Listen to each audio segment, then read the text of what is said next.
Here to score it for us is the Master of Disaster Public Relations Specialist, Mike Paul. Mike Paul, known as the Reputation Doctor. Well, there's a court of law and there's a court of public opinion. Mike Paul is a crisis PR and reputation management expert. Is all about reputation. Got some tips on rebuilding those reputations. You first have to be transparent and then be accountable for your actions. He's got to get on the truth train right now. There's no ifs or buts in a true apology. You must speak directly to the issues that you've been involved with. You're going to have an across-the-board solution that is more than words, and you got to have actions.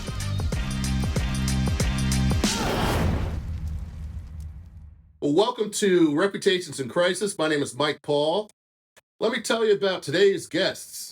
Renowned transformation experts Steven Bowen and Lyles have unveiled their latest book, Becoming Invaluable, a dynamic guide to reaching unparalleled human potential. Drawing from their extensive corporate experience, this book offers transformative insights for personal and professional growth, providing readers with practical steps to overcome challenges, achieve career goals, and establish harmonious work-life synergies. Bowen, the visionary and founder and former CEO of the global consultancy, Maine Pointe, brings more than 30 years of experience, while Dr. Lyles, the acclaimed stress doctor, offers profound psychological and physiological tools. Together, they unveil a multidimensional approach to becoming invaluable, emphasizing attributes such as knowledge, skills, attitude, health, and strength. Well, thank you both for being here. I'm going to start with a first important question, I think. Becoming Invaluable has a subhead. Terry, tell us what that subhead is and what it means. Well, how we started on this venture, Mike, was really interesting. It came down to the word invaluable. In other words, almost become irreplaceable. So we found out 3 attributes from the word itself, invaluable, which means anyone, you are able to add value to yourself. And it means health, strength, and worth combined together, which creates our self-worth or our invaluableness. That's great. Steve, I'm going to ask you first, and then I'll get back to Terry. If I walk away from this interview and I don't know this particular fact that you're going to explain to us, the interview would be a waste.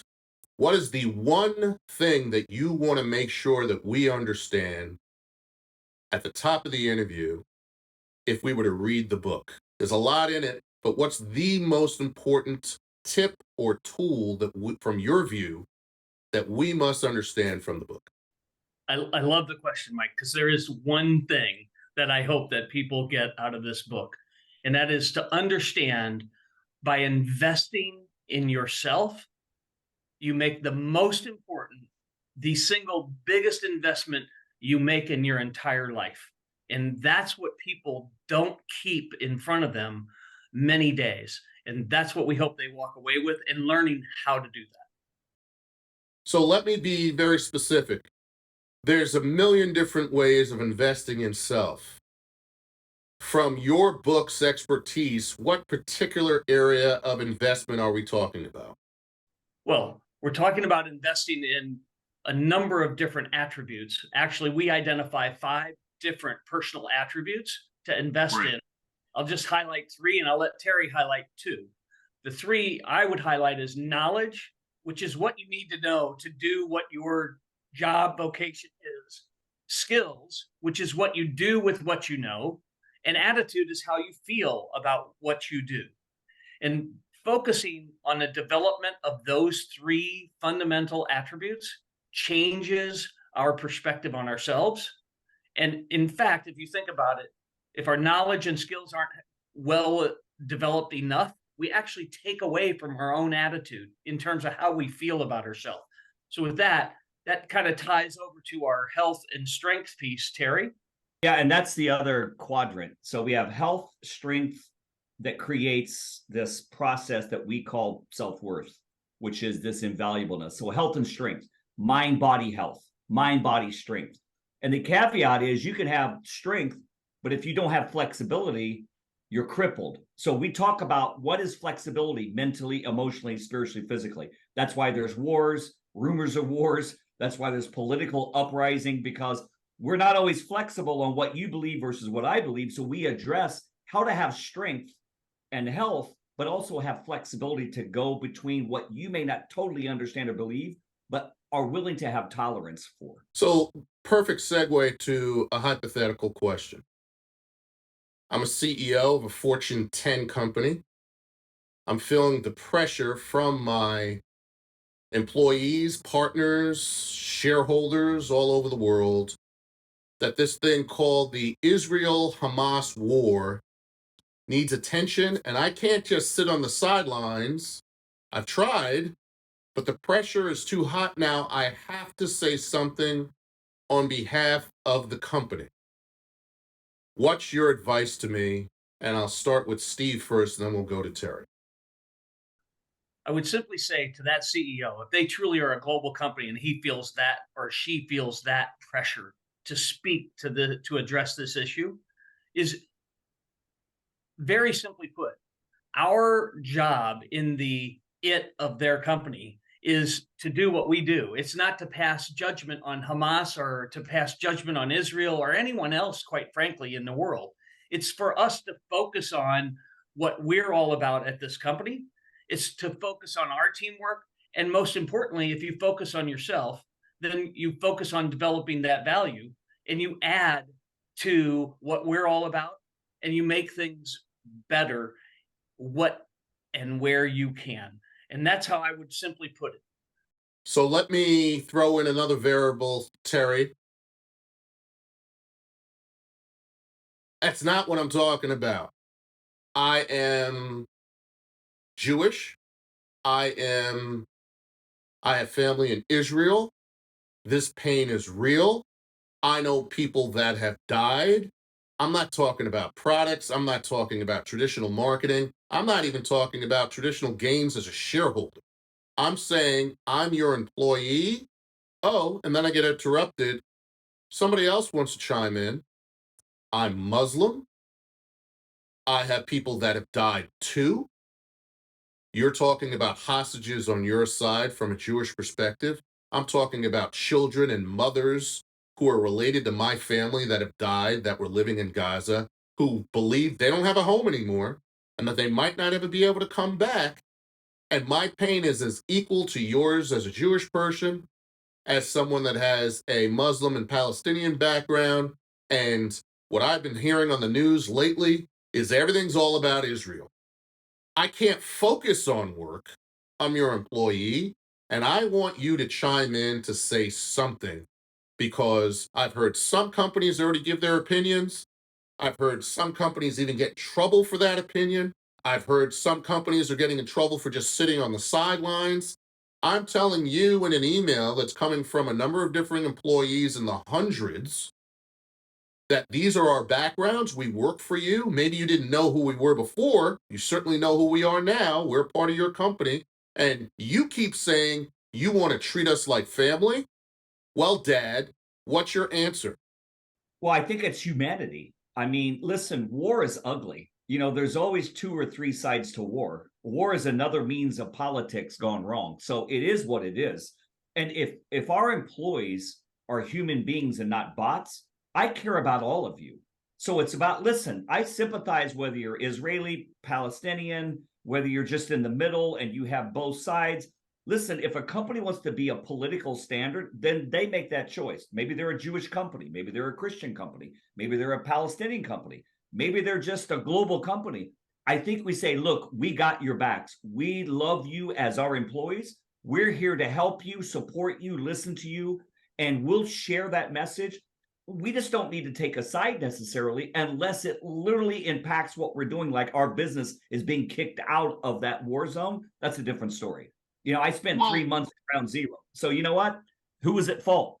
You know, all I know is people suffered, people died. I was there and called to help people who lived. Well, I like that part of the answer. I'd be careful to say we're not taking a side, because in saying what you're saying, just to your people is taking a side. And you need to know who works for you. There's no such thing, in my professional opinion, as a reputation and branding expert. There's no there's no way that you could say that you're just a Palestinian company or an Israeli company, even if you are within those countries or within those territories with your business. Your business is those that work for you. And if somebody of different backgrounds, including someone who is not any of the backgrounds we've talked about thus far, for example, Christians, they have a viewpoint on this too. But the answer you gave that is absolutely 100% correct is that we feel your pain if you are in pain as an individual and as an employee. And we're sorry for that pain that you're going through. And listen, you're exactly right. And that's what Steve and I have addressed in this book, because we've talked about this from the political side in the book. And, politics are different sides of a solution.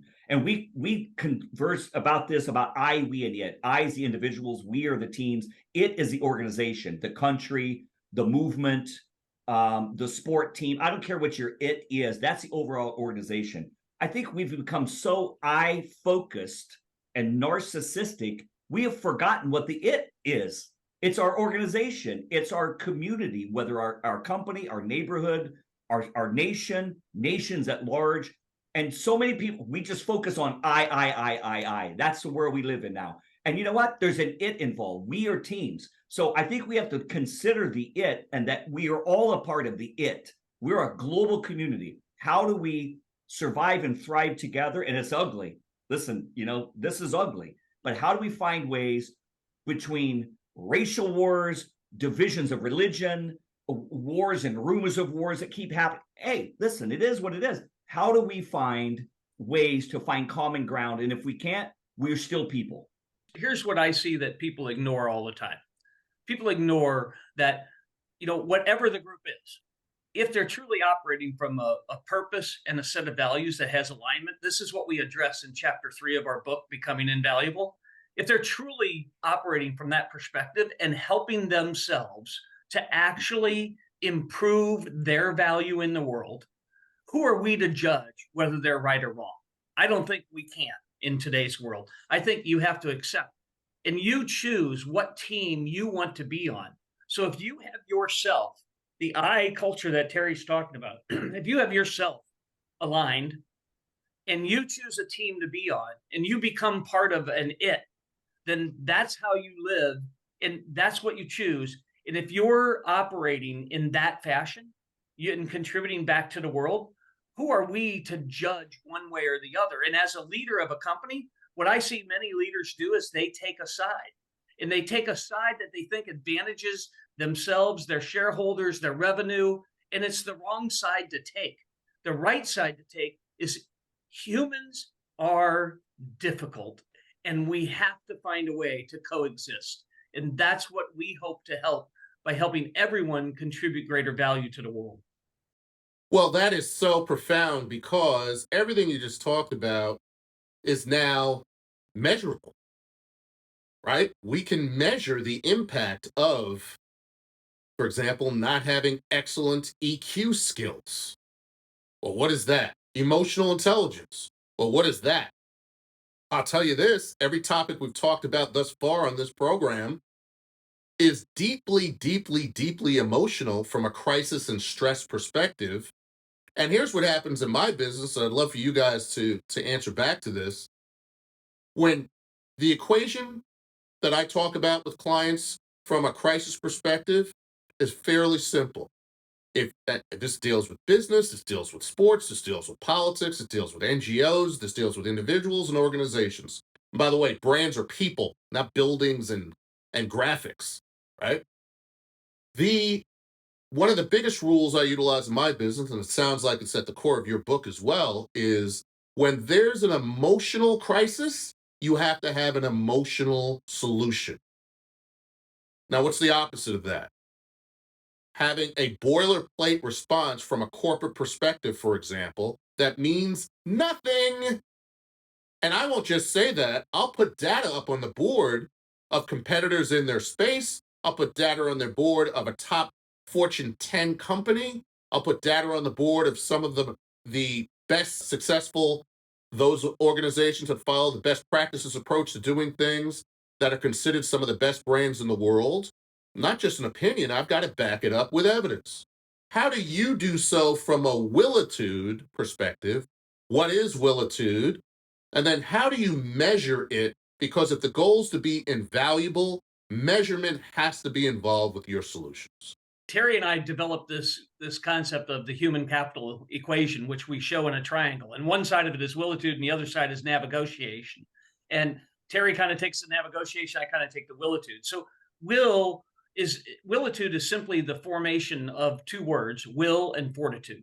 So the will and the fortitude to see things through, to the desire to see the outcome that you've set for yourself. Whatever your avocation, vocation, career is, whatever the organization's approach is, it's then having the willpower and the fortitude to deal with the obstacles that you run into as you move along. But I want to tie this Willitude back to one very important thing. You said, Mike, brands begin with people. I couldn't agree more. And I think it even goes deeper than that inside the people. If you have a group of people that have the same purpose and the same set of values and the same vision, that's where brand really begins, because brands don't begin externally, they begin internally in a company. And so when you can rally the troops around a purpose, values, and vision set that enhances each individual, you enhance your brand. And so from my perspective, the Willitude is being able to have the understanding to actually take those action steps and deeply ingrain that purpose, values, and vision into your organization. And I see most of that being placards on the wall rather than deeply ingrained in the everyday culture of an organization. I don't know, Mike or Terry, that's just a simple perspective on Willitude.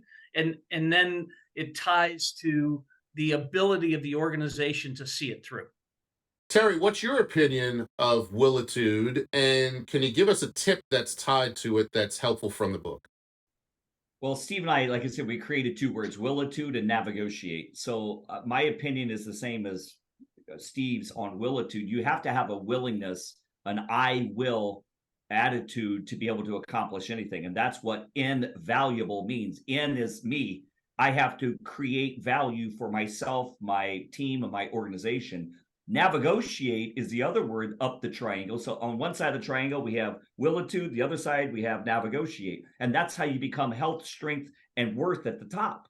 So you create that worth, but you have to navigate a Willitude to get there. So what does navigate mean? Again, it's two words put together. Sometimes I navigate people, I negotiate situations. Sometimes I'm negotiating situations, I'm navigating people. It depends on the day, it depends on the call. Yeah, you know what I mean? So it's that process of knowing when to navigate a person or a situation. So let's dive in with two examples. The first one, we now post-pandemic or in the tail end of the pandemic, which is probably more accurate because people are still getting sick all over the world and also not getting their shots, which is a whole nother debate. But we have this thing called hybrid work, virtual work, and remote work. And we still have, on average, let's say in the United States, people more comfortable with only coming in 2 days out of a week. We've heard things like you can't create a corporate culture with a virtual workforce, which is nonsense because there's companies and countries who've been doing it way longer than the pandemic. There's data and examples of which I've shown my clients. But from your book's perspective, and looking at the examples and rules you were just talking about, I'm a CEO and a board, and I come to you and say, I hate this hybrid workforce stuff. I hate anyone virtually working from home. I like seeing them in the office. That's the way that I've always done it. I'm 75 years old. I'm the CEO of this company. And darn it, you're going to come into the office now at least 4 days a week. What's your advice? Because then they also add, oh, by the way, we started it a month ago and people are upset. Well, this is like one of my favorite subjects in the world, Mike. And I'll tell you why. Because when I created my company 20 years ago, I didn't have a bunch of employees in an office. We're a consulting firm. We did supply chain consulting, and we had a combination of employees and contractors all around the world as it grew. And no one was ever in one place at one time. So these old attitudes are simply a roadblock that they create for themselves of not understanding how to embrace a different environment. And so I welcomed this environment. I loved it. And so what did that mean? I mean, I had to be on the road and go see the people. It meant that I had to find different ways to gather people together. I had to find a way to provide that purpose, set of values, and vision to these folks, even though they were spread all over the world. And half of them weren't employees, they were contractors, but I wanted them to feel like they were employees and they were really talented people. So in today's world, when you look at this, the mentality that we have of that you have to have some great big office building and everybody in the office in order to actually have a culture in your company is a misnomer. It's a complete misnomer. I got to interject strongly. We know that. They still feel that way. The majority of CEOs that are over 65 years old, at risk of being called an ageist, have an attitude that, thank you for that information. That's not why I hired you. I'm telling you, this is what I'm doing. You could call it a post-World War II paradigm and it's time to pivot. You could say that for 3 decades, at least 2, that there are examples all over the world that have done this successfully. And yeah, I know there was Accenture before they were called an Accenture, and they had teams of people, senior folks, as consultants on the road decades ago, and only coming back on Friday to get their schedule together and going back on the road, and we're with the client constantly. I know all those examples. I've been a CEO for the last 20 years. I'm telling you, I'm not changing. So then what are the, Terry, consequences that you put up on a board to that attitude? Because it's not a few. We're talking about hundreds of the top CEOs in the Fortune 500 have this attitude in board meetings and in client meetings and in employee summits today. Well, listen, I was going to take it over anyway if you didn't ask me to, because this is this is right up my alley too. Listen, performance is everything. If I'm making my numbers and you never see me, do you care if you're making money, if I make you money? I think you're cool with that. However, if that's your mindset, there's other people that will hire me and I'll go to your biggest competitors and I'll do the same thing. So look, we can do this way, we can do it that way. If I'm performing under that pressure and I'm making money for the company and you're cool with that, great. If you're not. So let me interject again. I love this debate.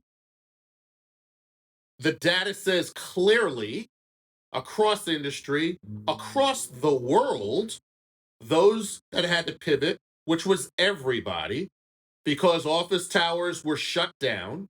We're talking about corporations that have 75 offices in 53 countries big or bigger, right?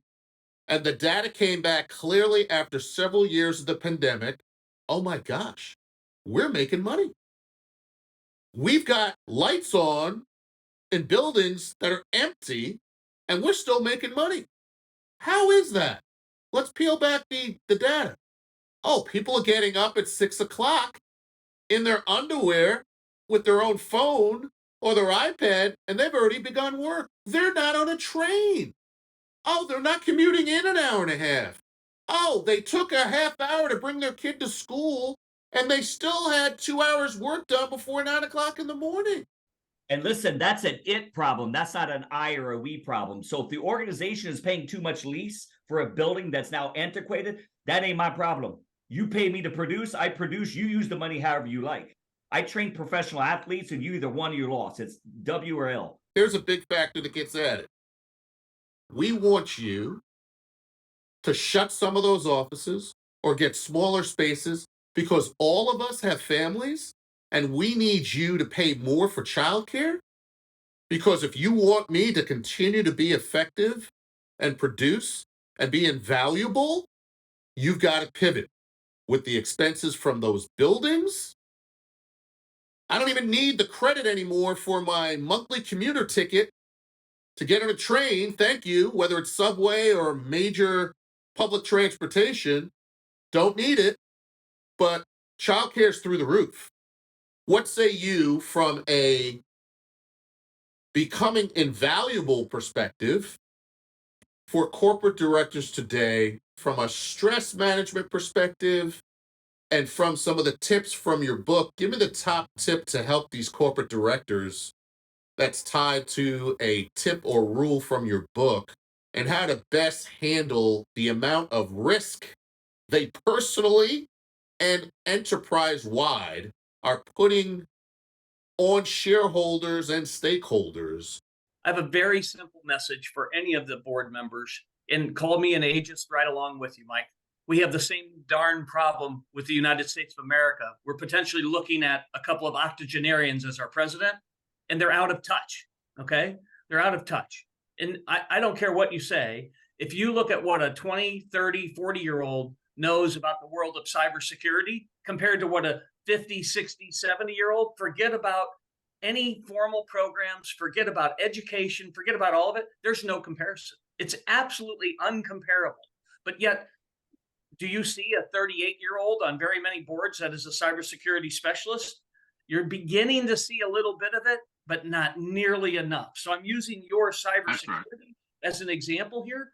It ties right back to the same issue, though.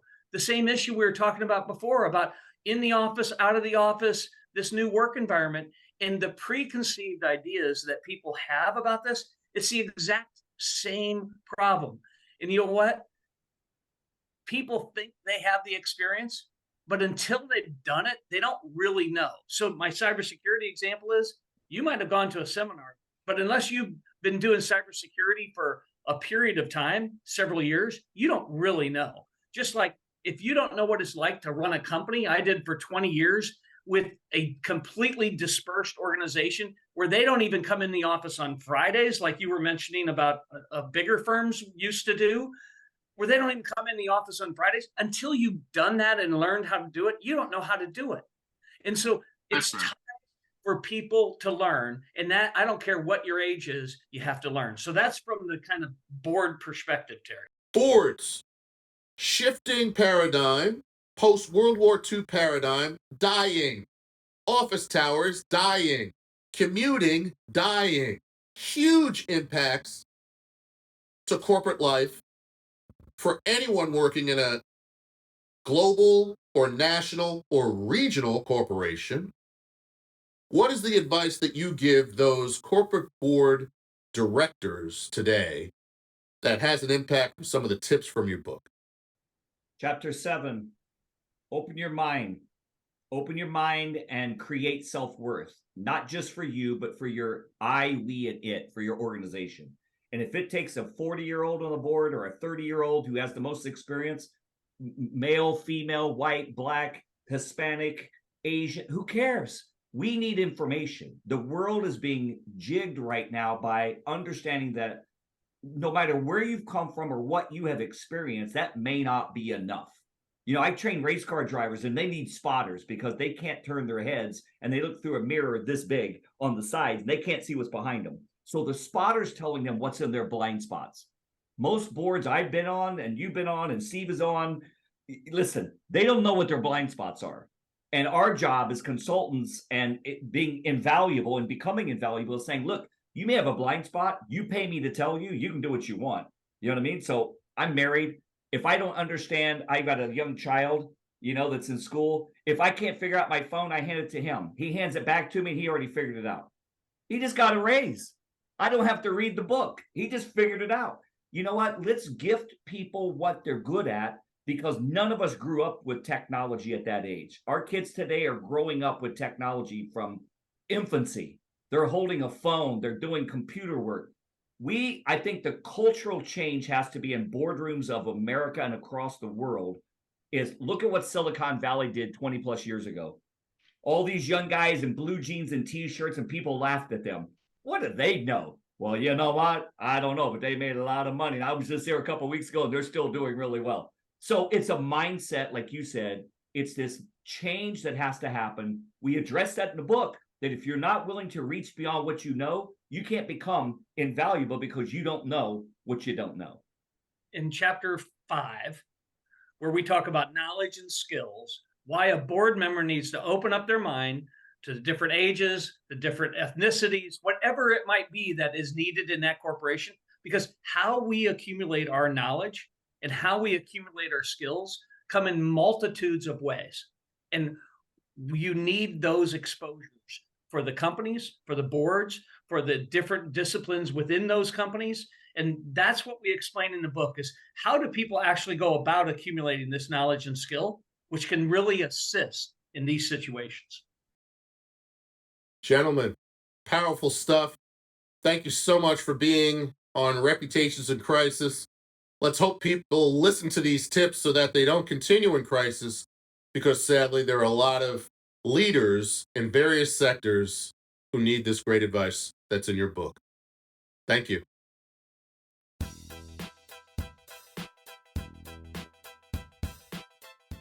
And this week's t-shirt is Stop Violence Against Women. As we know, our population is more than 50% women. Violence against women continues in all forms, including in war, including here at home. Let's be as supportive as we can for this important cause. Thank you.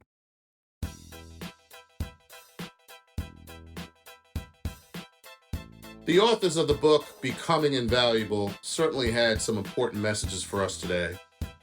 One that I will include: sometimes the best way to become invaluable is to understand when it's time to go, when it's time to step down from a board, when it's time to step down from leadership, including C-suite positions. Your legacy is also impacted by that choice. Know when it's time to end, but still be important to help others, but maybe not with your seat on a board or your seat in the C-suite. So important for leaders everywhere to understand that important tip. Well, thank you so much for tuning in to Reputations in Crisis. And remember, less head work, more heart work, peace. And please follow us on YouTube for our digital show. And also follow us in podcast form digitally on Apple Podcasts, Google Podcasts, and Spotify. Have a terrific week, and we'll see you soon.